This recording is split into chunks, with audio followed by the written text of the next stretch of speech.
প্রায় ১ বছর আগে ঘরের মাঠে সিঙ্গাপুরের কাছে ২-১ ব্যবধানে হেরেছিল বাংলাদেশ। এবার সেই হারের প্রতিশোধ নেওয়ার লক্ষ্য জামাল হামজাদের। তবে কাজটা সহজ হবে না, কারণ এবারের লড়াইটা সিঙ্গাপুরে নিজেদের মাঠে।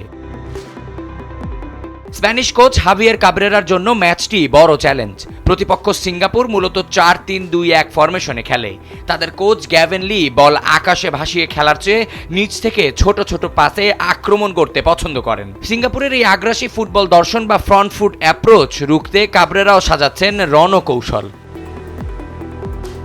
গোলপোস্টে শ্রাবণের জায়গায় দেখা যেতে পারে মিতুল মার্মাকে। রক্ষণে তারেক কাজীর বদলে ফিরতে পারেন অভিজ্ঞ বিশ্বনাথ ঘোষ। আর ফুল ব্যাক পজিশনে থাকছেন সাদউদ্দিন ও জায়ান আহমেদ। সিঙ্গাপুরের আক্রমণ ভাগ সামলাতে মাঝমাঠে ডাবল পিভট রোলটায় দেখা যেতে পারে হামজা চৌধুরী ও হৃদয়কে। হামজা গত ম্যাচে নিজের সেরাটা দিতে না পারলেও এই ম্যাচে তাকেই ভাবা হচ্ছে মূল চালিকা শক্তি হিসেবে। আর ফরওয়ার্ডে বল যোগান দিতে প্লে মেকার হিসেবে থাকতে পারেন সমিত সোম। আক্রমণ ভাগে দুই উইঙ্গার ফাহিম ও ইমনের গতির উপর ভরসা করছে দল। তবে স্ট্রাইকার পজিশন নিয়ে কিছুটা দুশ্চিন্তা রয়েছে।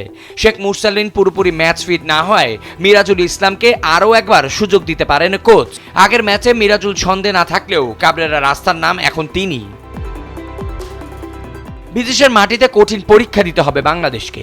এখন দেখার বিষয় কাবরেরার শিষ্যরা সিঙ্গাপুরের দুর্গ ভেঙে জয় ছিনিয়ে আনতে পারে কিনা। এখন যে এই ফরমেশনটি প্রেডিক্ট করা হলো সেটি একটি প্রেডিকশন মাত্র। যদি এই ফরমেশন অনুযায়ী খেলে বাংলাদেশ, তবে সিঙ্গাপুরের আক্রমণ রুখে দেওয়া সময় মাত্র। আবিয়াজ ইত্তেসাম, সময়ের আলো।